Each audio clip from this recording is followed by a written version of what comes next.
नमस्कार साथियों, मैं अनिल जादौन आप सभी का एक बार फिर से स्वागत करता हूं आपके अपने परिवार एग्जामपुर में। हम एग्जामपुर कलम से क्रांति। दोस्तों, आज की जो क्लास है बड़ी ही इंपॉर्टेंट और बहुत ही यूजफुल होने वाली है, क्योंकि यहां पर जो प्रोनाउन टॉपिक होता है उसमें से एक पार्ट होता है हमारा रिफ्लेक्सिव प्रोनाउन, और रिफ्लेक्सिव प्रोनाउन के कई सारे क्वेश्चन हमारे एग्जामिनेशंस में पूछे जाते हैं।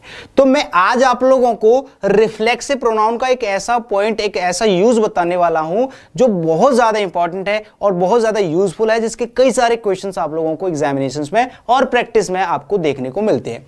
ठीक है ना? तो सारी की सारी चीजें हम लोग अभी छोटी सी वीडियो में समझ लेंगे। देखिए, ये पूरे कम से कम 1 घंटे का पॉइंट होता है, 1 घंटे में आप इसको एक्सप्लेन कर पाएंगे, लेकिन मैं आपको 5 से 10 मिनट में आपको इसका एक तरीके से पूरा जो कंसाइज जो एक्सप्लेनेशन होता है वो मैं आप लोगों को देता हूं। देखिए, सबसे पहला काम होता है हमारा कि रिफ्लेक्सिव प्रोनाउन सर होता क्या है, इसको समझा दीजिए। हम यहां पर कंसेप्ट प्लस ट्रिक दोनों पर काम करेंगे। पहले तो आपको इसका कंसेप्ट समझाऊंगा, फिर इसको इजी कैसे बनाया जाता है और आसानी से आप इसको लाइफ टाइम के लिए कैसे इस्तेमाल कर सकते हैं बिना दोबारा पढ़े, इसको भी हम लोग समझ लेंगे। यानी कि ट्रिक और कंसेप्ट दोनों चीज समझेंगे। देखिए, सबसे पहला काम है मेरे भाइयों, यहां पर जो लिखा हुआ है रिफ्लेक्सिव प्रोनाउन, इसका मतलब समझ लीजिए। आपने 2 वर्ड आपने कई बार सुने होंगे, एक होता है सेल्फ और एक होता है सेल्स। ये सर क्या होता है? ये आपके इंडिकेशन होते हैं। ये क्या होते हैं? इंडिकेशन, यानी कि ये पहचान होती है किसकी? रिफ्लेक्सिव प्रोनाउन की। सर ये कौन सी पहचान होती है? जब आप किसी प्रोनाउन के लास्ट में या तो सेल्फ या फिर सेल्स लगा हुआ देखोगे तो उसी वर्ड को हम रिफ्लेक्सिव प्रोनाउन कहते हैं। फॉर एग्जाम्पल, मैंने यहां पर कुछ रिफ्लेक्सिव प्रोनाउन आप लोगों के लिए, जैसे माई सेल्फ लिखा या आर सेल्स लिखा, ठीक है ना, आर सेल्स लिखा। अब यहां पर आप कहोगे कि सर सेल्फ और सेल्स में एक्चुअली डिफरेंस क्या होता है? तो भाई मैं बता रहा हूं कि जब भी हमारा कोई प्रोनाउन सिंगुलर फॉर्म में होता है, कौन सी फॉर्म में होता है? सिंगुलर फॉर्म में, तो वहां पर सेल्फ लिखा होता है, और प्लूरल फॉर्म में होता है तो वहां पर क्या लिखा होता है? सेल्स लिखा होता है। ठीक है ना? ये दोनों में डिफरेंस होता है। यहां पर आप चाहो तो योर सेल्फ भी लिख सकते हो और योर सेल्फ भी लिख सकते हो, दोनों लिख सकते हैं। यहां पर ये 2 कैसे होते हैं सर? सेल्स भी होता है, सेल्फ भी होता है, क्योंकि ये यू जो होता है सिंगुलर भी होता है, प्लूरल भी होता है। ऐसे यहां पर हिमसेल्फ भी लिख सकते हैं। क्या लिख सकते हैं भाई? हिमसेल्फ। ऐसे करके बहुत सारे आपको रिफ्लेक्सिव प्रोनाउन देखने को मिलते हैं।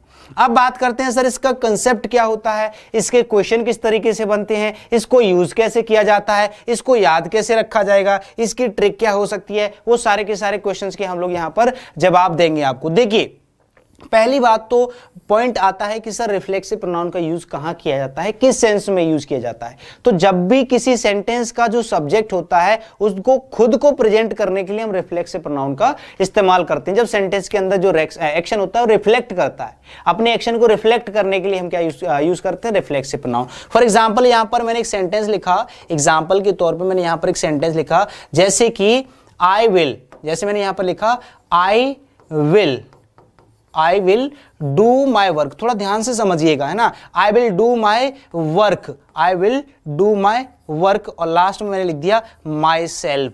तो इस सेंटेंस के अंदर जो माई सेल्फ वर्ड लिखा है ना मेरे भाई, तो ये जो माई सेल्फ वर्ड है ये आपका रिफ्लेक्सिव प्रोनाउन है। क्या है? Reflexive pronoun. सर ये किसको रिफ्लेक्ट कर रहा है? ये हालांकि अपने काम को रिफ्लेक्ट कर रहा है, लेकिन यूज किसके लिए किया जा रहा है? अपने प्रोनाउन आई के लिए। ये जो काम है इसको कौन करेगा? मैं खुद करूंगा। अभी बात ट्रिक तक नहीं पहुंची मेरे भाई। अभी ट्रिक के लिए इसका जो यूजफुल कंसेप्ट होता है वो तो मैंने अभी आपको समझाया ही नहीं है। ये तो सिर्फ मैंने अभी आपको बेसिक समझाया है कि एक्चुअली रिफ्लेक्सिव प्रोनाउन क्या होता है और उसको पहचानते कैसे हैं। जिसके लास्ट में सेल्फ या सेल्स लगा होगा, इस तरीके से आप इसको पहचान सकते हैं। ठीक है ना? अब बात आती है कि सर रिफ्लेक्सिव प्रोनाउन के क्वेश्चन कहां से बनते हैं और उन क्वेश्चंस को इफेक्टिवली हम कैसे सॉल्व कर सकते हैं बिना किसी प्रॉब्लम के। तो चलिए ले चलता हूं मैं आपको कुछ वर्ड्स की तरफ जो कि आपके रिफ्लेक्सिव प्रोनाउन से रिलेटेड होते हैं, बहुत ज्यादा इंपॉर्टेंट होते हैं। मैंने पहले ही लिख रखा है क्योंकि लिखने में बहुत ज्यादा टाइम वेस्ट होता है, इसीलिए मैं आपका टाइम वेस्ट नहीं करना चाहता। देखिए, यहां पर रूल नंबर लिखा हुआ है, फर्स्ट ही मान लो एक ही रूल है। इस रूल को मैं आपको ऐसे समझा दूंगा कि आपको कभी भी फिर बाद में इसमें दिक्कत नहीं होने वाली है और ऐसे क्वेश्चन अगर आपको आते हैं तो आप एग्जाम में छोड़ के नहीं आओगे, इसकी मैं गारंटी ले लूंगा 100%। देखिए यहां पर ऊपर एक गाइडलाइन लिखी है, एक लाइन लिखी हुई, इसको पढ़ सकते हैं। रिफ्लेक्सिव प्रोनाउन, जैसे रिफ्लेक्सिव प्रोनाउन आया दिमाग में आ जाना चाहिए सेल्फ और सेल्स, इज यूज्ड, यूज किया जाता है आफ्टर दीज वर्ड्स, इन शब्दों के बाद। तो पहला काम आपको क्या करना है, इन वर्ड्स की तरफ थोड़ी नजर मारो। यहां पर वर्ड लिखे हैं, जैसे सबसे पहला वर्ड लिखा हुआ है प्राइड, क्या लिखा हुआ है, प्राइड लिखा हुआ है, ठीक है। अब दूसरा वर्ड लिखा हुआ है रिकंसाइल, फिर लिखा हुआ है इंट्रोड्यूस, फिर लिखा हुआ है डिस्गाइज और फिर लिखा हुआ है एंजॉय। ये 5 वर्ड ऊपर लिखे हैं, फिर नीचे कुछ वर्ड लिखे हैं, equity avail, absent present, resign apply, revenge avenge. अब थोड़ा इनकी गहराई तक जाते हैं। जैसे ऊपर के 5 वर्ड मैंने अलग कर दिए हैं, नीचे के 8 वर्ड मैंने अलग कर दिए हैं। इनका फॉर्मेट मैंने कुछ इस तरीके से डिजाइन किया है कि आपको याद करने में कभी तकलीफ नहीं होगी और याद कराने की गारंटी मेरी, आप कभी भूल जाओ तो इन वर्ड्स को गारंटी दे रहा हूं इस चीज की, ठीक है। तो यहां पर लिखा हुआ रिफ्लेक्सिव प्रोनाउन इज यूज्ड, तो पहले तो इसका रूल समझ लीजिए। अगर किसी सेंटेंस के अंदर इनमें से कोई भी वर्ड आपको सेंटेंस के अंदर मिलता है, कोई सा भी वर्ड, तो उस वर्ड के जस्ट बाद आपको रिफ्लेक्सिव प्रोनाउन लगाना ही लगाना है, ये आपका कंपल्सन है। अगर इनमें से कोई भी वर्ड आता है तो उस वर्ड के जस्ट बाद में आपको क्या लगाना है मेरे भाई, रिफ्लेक्सिव प्रोनाउन, यानी कि वहां पर सेल्फ या फिर सेल्स वाला वर्ड ऐड करना पड़ेगा इन वर्ड्स के बाद में। लेकिन लेकिन लेकिन यहां पर 2 वर्ड को थोड़ा सा डिजाइन, इसके इनके ऊपर आप लोगों को एक स्टार बना लेना है। कहां कहां पर, एक तो इंट्रोड्यूस के ऊपर और एक आपको एंजॉय के ऊपर, क्योंकि इनके साथ थोड़ी सी कंडीशन आपको अप्लाई करनी पड़ेगी। मतलब ये जो रूल है वो इन दोनों वर्ड्स के लिए भी उतना ही सेम तरीके से फॉलो किया जाता है, लेकिन 1% कंडीशन ऐसी होती है जहां पर इनके साथ में रिफ्लेक्सिव प्रोनाउन यूज नहीं होता है। क्या कंडीशन होगी मैं इसी वीडियो में आप लोगों को बताऊंगा। तो पहली बात तो आपको पता चल गया कि इनमें से अगर कोई भी वर्ड आता है तो इनके जस्ट बाद आपको एक रिफ्लेक्सिव प्रोनाउन ऐड करना पड़ेगा। मैं अभी आपको एग्जांपल देके भी समझाऊंगा, ठीक है, ये पता चल गया। अब बात आती है सबसे बड़ी वाली कि सर ये वर्ड आपने इतने सारे लिखा दिए, हम पहले से ही वर्ड्स याद कर करके परेशान हैं, वर्ड को याद करने की बड़ी समस्या होती है।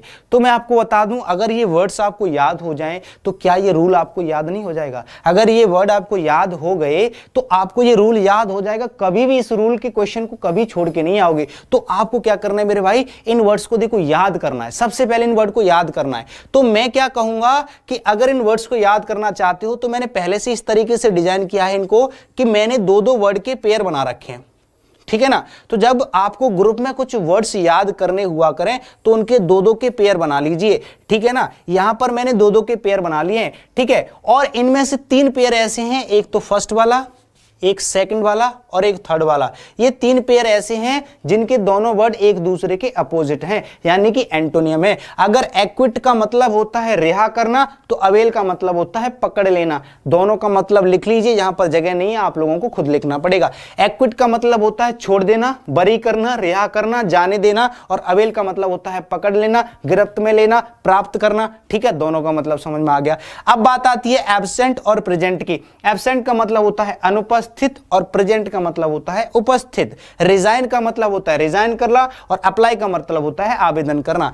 अब यहां पर जो लास्ट वाला पेयर है, फोर्थ वाला, ये दोनों एक दूसरे के अपोजिट नहीं है, ये दोनों एक दूसरे के सिनोनियम है। ये क्या है, दोनों एक दूसरे के सिनोनियम है, रिवेंज और अवेंज। ये वर्ब की तरह यूज किया जाता है, ये नाउन की तरह यूज किया जाता है। दोनों का मतलब होता है बदला और बदला लेना। इसका मतलब होता है बदला और इसका मतलब होता है बदला लेना। अब बात आती है कि सर इनको याद कैसे किया जाए, तो नीचे के 8 वर्ड याद कर लीजिए। कैसे?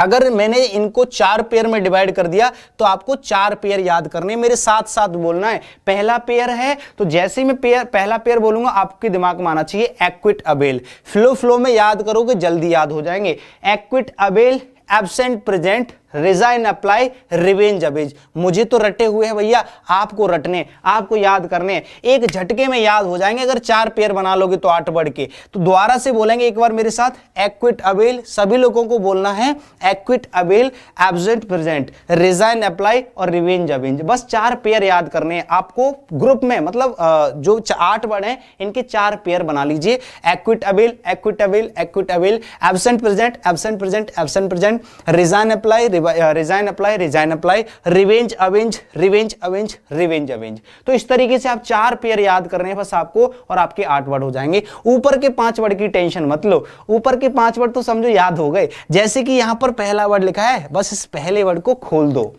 ठीक है, इसकी जो फुल फॉर्म है इसको खोल दो और यहां पर लिख दो किसी दूसरे कलर में। जैसे मैंने यहां पर लिख दिया प्राइड, बड़े बड़े अक्षरों में प्राइड, ठीक है ना। अब देख लो प्राइड का जो मीनिंग है, सॉरी जो फुल फॉर्म है, वो हर एक वर्ड के फर्स्ट लेटर से मैच कर रही है। पी का मतलब होता है मेरे भाई प्राइड, और आर का मतलब होता है रिकंसाइल, आई का मतलब होता है इंट्रोड्यूस, डी का मतलब होता है डिसगाइज, और ई का मतलब होता है एंजॉय। तो एक वर्ड याद हो जाएगा ना, तो प्राइड से सॉरी पी से प्राइड हो जाएगा, आर से रिकंसाइल हो जाएगा, आई से इंट्रोड्यूस हो जाएगा, डी से डिस्गाइज हो जाएगा, और ई से एंजॉय हो जाएगा। इस तरीके से ऊपर के 5 वर्ड आपको याद हो जाने चाहिए, नीचे के 8 वर्ड आपको याद हो जाने चाहिए पेयर में बना के। अब बात आती है सर आपने ये दो वर्ड के ऊपर स्टार बनाया है, इनका क्या फंडा है। तो पहले तो मैं आपको इनके एग्जाम्पल देके समझाता हूं। जैसे एग्जाम्पल डाल लीजिए यहां पर, ठीक है, और एग्जाम्पल समझते हैं पहले इनकी। जैसे मैंने एक सेंटेंस लिखा, आई एंजॉयड, मैंने एंजॉय किया, आई enjoyed in the party, in the party. तो यहां पर एक सेंटेंस लिखा हुआ है, ठीक है। एक और सेंटेंस लिखा, द स्टूडेंट्स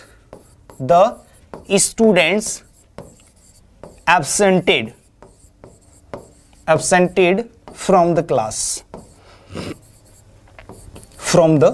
क्लास, ठीक है। एक और सेंटेंस लिखा, दे introduce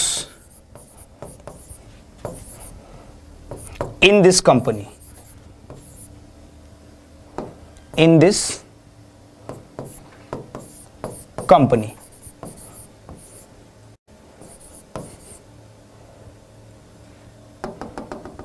या फिर ऐसे लिख सकते हैं, in front of manager, in front of manager. 3 sentence लेके आराम से तीनों को समझ सकते हैं। देखिए यहां पर क्या कह रहा है, यहां पर ऊपर लिखा हुआ आई एंजॉयड, यहां पर लिखा हुआ स्टूडेंट्स एब्सेंटेड, यहां पर लिखा हुआ इंट्रोड्यूस। तो 3 वर्ड यूज हो गए। अब आपको क्या करना है, इन तीनों सेंटेंस को एक बार समझना है। यहां पर इसका मतलब क्या है, मैंने एंजॉय किया, मैंने एंजॉय किया पार्टी में। तो मैंने पार्टी में क्या एंजॉय किया, यहां पर किसी चीज का नाम नहीं लिखा है। तो याद रखना ये सब्जेक्ट है, ये वर्ब है, तो इसका ऑब्जेक्ट होना चाहिए। जब सेंटेंस के अंदर वर्ब का ऑब्जेक्ट नहीं है तो फिर उसका पता कैसे चलेगा इसने क्या चीज एंजॉय करी है। तो वहां पर या तो किसी चीज का नाम लिखा हो। जब सेंटेंस के अंदर किसी चीज का नाम नहीं लिखा है तो वहां पर आपको रिफ्लेक्सिव प्रोनाउन यूज करना पड़ेगा। याद रखना यहां पर आपको क्या यूज करना है, जब यहां पर कुछ नहीं लिखा तो यहां पर आपको लिखना पड़ेगा माई सेल्फ। ये सेंटेंस तभी सही हो पाएगा, मैंने अभी आपको बताया है कि रिफ्लेक्सिव प्रोनाउन यूज करना पड़ेगा एंजॉय के बाद। सेम नीचे लिखा हुआ है स्टूडेंट्स जो है वो एब्सेंट है, एब्सेंट दिया है तो यहां पर आपको रिफ्लेक्सिव प्रोनाउन यूज करना पड़ेगा स्टूडेंट्स के अकॉर्डिंग। स्टूडेंट जो है वो प्लूरल नाउन है, इसके हिसाब से यहां पर देमसेल्फ आ जाएगा। क्या आ जाएगा, देमसेल्व्स, ठीक है ना। तो यहां पर आपको लिख देना है themselves, क्लियर। तो यहां पर भी हमने जो रिफ्लेक्सिव प्रोनाउन यूज किया है और यहां पर भी। नीचे वाले सेंटेंस में भी आपको यूज करना पड़ेगा कि यहां पर लिखा हुआ है दे, सॉरी यहां पर दे कर लेना, वो द लिख गया है, दे इंट्रोड्यूस। तो अब यहां पर देख लो प्रोनाउन क्या लिखा हुआ है, दे, तो दे के हिसाब से यहां पर क्या हो जाएगा, रिफ्लेक्सिव प्रोनाउन themselves। क्या हो जाएगा, themselves, ठीक है। तो इस तरीके से आपके 3 सेंटेंस समझ में आ गए कि इंट्रोड्यूस के बाद में भी रिफ्लेक्सिव प्रोनाउन यूज कर लिया, एब्सेंट के बाद में भी रिफ्लेक्सिव प्रोनाउन यूज कर लिया, और एंजॉय के बाद में भी। अब बात आती है सर आपने जो स्टार बनाया था उसका क्या करना है। तो देखो स्टार वाले जो वर्ड लिखाए थे मैंने, एक तो बताया था आपको एंजॉय, ठीक है, और एक बताया था इंट्रोड्यूस, ठीक है। ये 2 मैंने वर्ड बताए थे जिनके ऊपर स्टार बनवाए, मतलब इनके बाद में रिफ्लेक्सिव प्रोनाउन आ भी सकता है और नहीं भी, डिपेंड करता है कि अगर इनके बगल में कोई ऑब्जेक्ट दे रखा है पहले से और यहां पर अदर वर्ड लिखे हुए हैं तब तो ये सेंटेंस सही है इस तरीके से। लेकिन अगर किसी सेंटेंस में एंजॉय या फिर इंट्रोडक्शन या इंट्रोड्यूस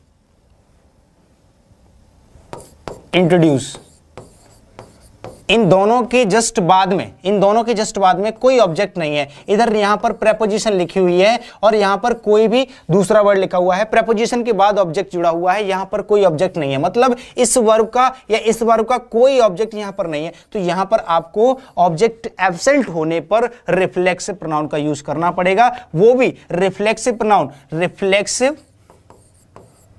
रिफ्लेक्सिव और प्रोनाउन यहां पर लिख लेना रिफ्लेक्सिव प्रोनाउन। लेकिन कब यूज करोगे ये आपको पता चल गया कि एंजॉय और इंट्रोडक्शन के बाद में या एंजॉय और इंट्रोड्यूस के बाद में कोई ऑब्जेक्ट नहीं है इन दोनों वर्ब में से किसी का भी, तो आपको रिफ्लेक्सिव प्रोनाउन यूज करना है। अदरवाइज अगर पहले से ऑब्जेक्ट दे रखा है तो आपको यहां पर रिफ्लेक्सिव प्रोनाउन यूज करने की जरूरत नहीं है। फॉर एग्जांपल मैं यहां पर एग्जांपल से समझाता हूं। जैसे एक सेंटेंस लिखा होता आई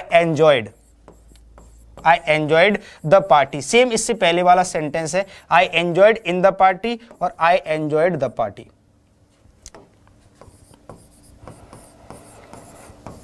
आई एंजॉयड इन द पार्टी और आई एंजॉयड द पार्टी, दो सेंटेंस लिखे आराम से दोनों को बता सकते हैं। देखिए यहां पर ऊपर वाले सेंटेंस में देख लो और नीचे वाले में यहां पर डायरेक्टली ऑब्जेक्ट लिखा हुआ है, ये तो आपका ऑब्जेक्ट हो गया किसका, एंजॉय का, और यहां पर जो ऑब्जेक्ट है ये हो गया इस प्रेपोजिशन का। तो इस वाली वर्ब का ऑब्जेक्ट इस सेंटेंस में नहीं है, लेकिन ऊपर वाली वर्ब का ऑब्जेक्ट इस सेंटेंस के अंदर में है। इसमें कह रहा है कि मैंने पार्टी को एंजॉय किया और इसमें कह रहा है मैंने पार्टी में एंजॉय किया। तो पार्टी में एंजॉय किया है तो आपको बताना पड़ेगा कि आपने मटर पनीर को एंजॉय किया या दारू को एंजॉय किया या गर्ल्स को एंजॉय किया, किस चीज को एंजॉय किया आपको बताना पड़ेगा। तो यहां पर आपको रिफ्लेक्सिव प्रोनाउन लगाना पड़ेगा माई सेल्फ, और यहां पर आपको रिफ्लेक्सिव प्रोनाउन लगाने की जरूरत नहीं है। तो समझ में आया ना। तो ये दोनों पॉइंट भी क्लियर होने चाहिए और इससे पहले जितने भी वर्ड्स मैंने आपको लिखा है वो भी क्लियर होने चाहिए। एक बार उन वर्ड्स को रिवाइज कर लीजिए और देख लीजिए, यहां पर लिखे हैं 5 वर्ड ऊपर, प्राइड, रिकंसाइल, इंट्रोड्यूस, डिस्गाइज और एंजॉय। अब बच्चे कह रहे सर डिस्गाइज का मतलब नहीं पता, इसका मतलब होता है भेष बदलना, अपने आप को छिपाना, डिस्गाइज का मतलब, और रिकंसाइल का मतलब होता है समाधान करना किसी भी चीज का, किसी भी समस्या का समाधान करना, ठीक है। या अच्छा इक्विटेबल का मैंने आपको मीनिंग बता दिया, बाकी सारे के सारे वर्ड्स आप लोगों को पहले से पता है। तो ये था आपका एक मोस्ट इंपॉर्टेंट और useful method of reflexive pronoun, ठीक है। तो इसको आराम से समझिएगा और इसको अप्लाई करिएगा। इस तरह के कई सारे क्वेश्चन आप लोगों को मिल जाएंगे, याद रखना इस चीज को। तो आज की क्लास को यहीं पर समाप्त करते हैं, मिलते हैं कुछ इंटरेस्टिंग सा पॉइंट लेकर के अगली क्लास में। तब तक के लिए नमस्कार, जय हिंद and God bless you all, bye bye.